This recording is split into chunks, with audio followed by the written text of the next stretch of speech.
Iran का जंगबंदी मुआहदे में Lebanon को शामिल करने पर जोर और अमेरिका का इनकार, फिर क्या होगा? इसी सवाल को समझने के लिए इस वीडियो को आखिर तक जरूर देखिए। लेबनान में हमले के बाद अमेरिका और ईरान के दरमियान जंगबंदी का मुआहदा मुमकिन तौर पर टूटने के खतरे से दो चार हो गया है।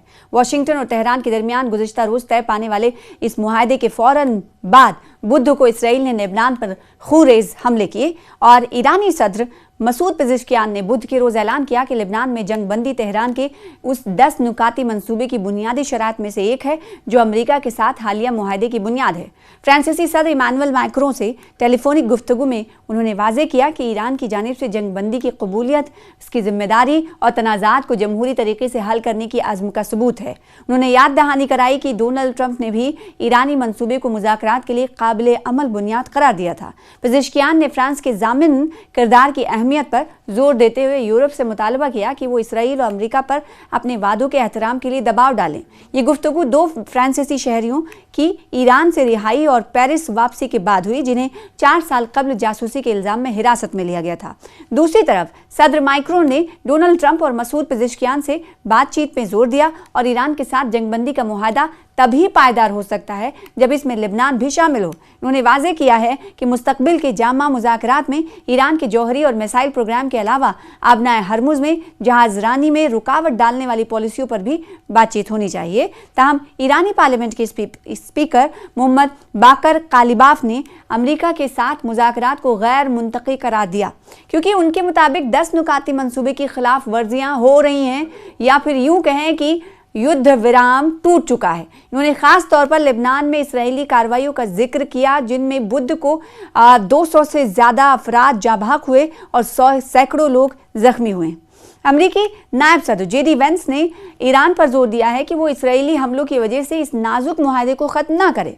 देखिए, जेडी वेंस ये कह रहे हैं कि इसराइल अगर हिजबुल्लाह पर अटैक कर रहा है तो उस चीज़ को, इस हमलों की वजह से इस नाजुक मुआहदे को, जो 10 सूत्रीय मुआहदा है, 10 सूत्रीय शर्त जो लागू रखी गई हैं ईरान की तरफ से, इस नाजुक मुआहदे को ख़त्म ना किया जाए। उन्होंने वाजे किया कि अमेरिका ने कभी भी लेबनान को इस जंगबंदी का हिस्सा बनाने का वादा नहीं किया था। देखिए, अब वादा और वादा खिलाफी की बात हो रही है, जहां ईरान ये कह रहा है कि हमारी 10 शर्तों में से वो शर्त भी हमने शामिल की थी कि जो स्टेक होल्डर्स हैं या फिर जो खित्ते के साथी हैं उन पर भी हमला रोका जाए, यानी हिजबुल्लाह भी शामिल था, दूसरी तरफ हूती भी शामिल हैं, उस पर हमला नहीं करना चाहिए।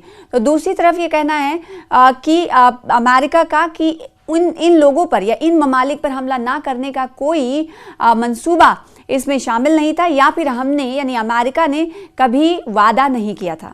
लिहाजा अगर ईरान लेबनान की वजह से मुज़ाकरात से पीछे हटता है तो ये उसका अपना इंतखाब होगा। अमेरिका ये कह रहा है कि अगर इस वजह को बुनियाद बनाया जाता है ईरान की तरफ से तो ये उनका इंतखाब होगा। वेंस के मुताबिक इसराइल ने अब तक तहम्मुल का मुजाहरा किया है ताकि मुज़ाकरात कामयाब हो सकें। उन्होंने मुतनब्बे किया है कि सदर ट्रंप तवक्को करते हैं कि ईरान स्ट्रेट ऑफ हॉर्मुज़ को तेल की तरसील के लिए खुला रखने का अपना वादा पूरा करेगा। बसूरत दिगर इसे संगीन नतायज का सामना करना पड़ेगा।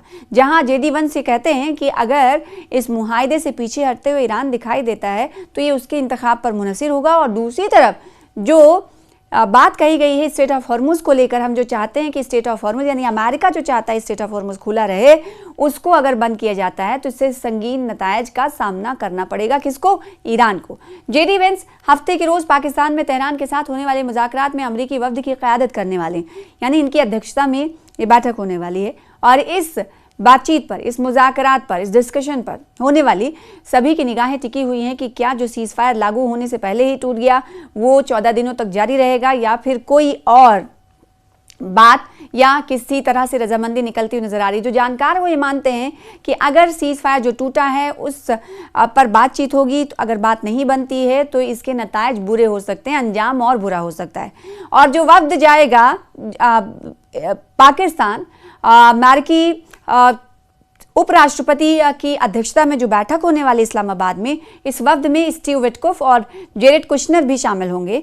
और व्हाइट हाउस के मुताबिक इस्लामाबाद में ये मुज़ाकरात बराह रास्त हो सकते हैं। ये मुज़ाकरात पर सभी की निगाहें टिकी हुई। अब देखना होगा कि इस बातचीत में क्या कुछ निकलता है, क्या इस बातचीत में बात बनेगी या बात बिगड़ेगी? सभी की नज़रें इस बातचीत पर टिकी हुई हैं। आलम इस्लाम की बात करें, अगर बात गल्फ कंट्रीज़ की करें या फिर अमेरिका इसराइल की करें, क्योंकि इसराइल ने कह दिया है कि वो हिजबुल्लाह पर अटैक अपना जारी रखेगा, तो दूसरी तरफ अमेरिका इस पोजीशन पर इस वक्त है कि उसने कहा है कि जो शर्तें हमने मानी हैं उनमें हमने ये वादा नहीं किया था कि हिजबुल्लाह पर इसराइल का अटैक बंद होगा। तो दूसरी तरफ ईरान ये कह रहा है और पाकिस्तान भी ये कह रहा है कि हमने जो 10 मांगे रखी हैं इस युद्ध को संघर्ष विराम देने की, उसमें से एक शर्त ये भी है कि लेबनान पर हमले इसराइल बंद करे। अब यहीं पर पेचोखम सामने आ रहे हैं। अब देखना ये होगा कि इस पेचीदगी को कैसे दूर किया जाता है। क्या ये बैठक, ये मुज़ाकरात इस पेचीदगी को दूर कर पाएगी या नहीं, ये देखने वाली बात होगी।